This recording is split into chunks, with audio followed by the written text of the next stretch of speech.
to our top story tonight. Another road rage incident in the metro ended with someone losing their life.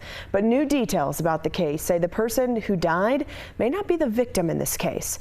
Tamara Lopez checked in with our KOB4 safety expert to find out why in this case. So Tamara, what did you learn? Julie, one thing that was clear in this road rage case and many others is that everyone loses. And in this case, a driver hit and killed a person yesterday on a busy intersection.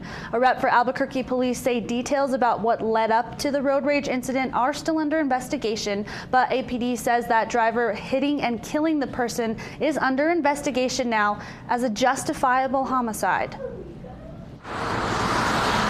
You have different categories of homicide. You know, one is justifiable and the other is not, and we commonly refer to that as murder. Retired APD commander and KOB safety expert Paul Zeich says the line between justifiable and murder can be thin. Take what happened Monday.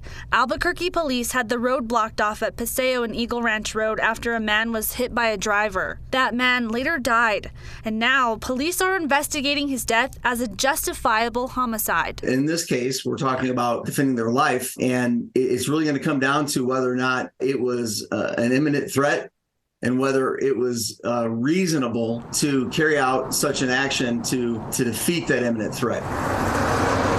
According to APD, the driver ran over the man after the man pulled out a gun.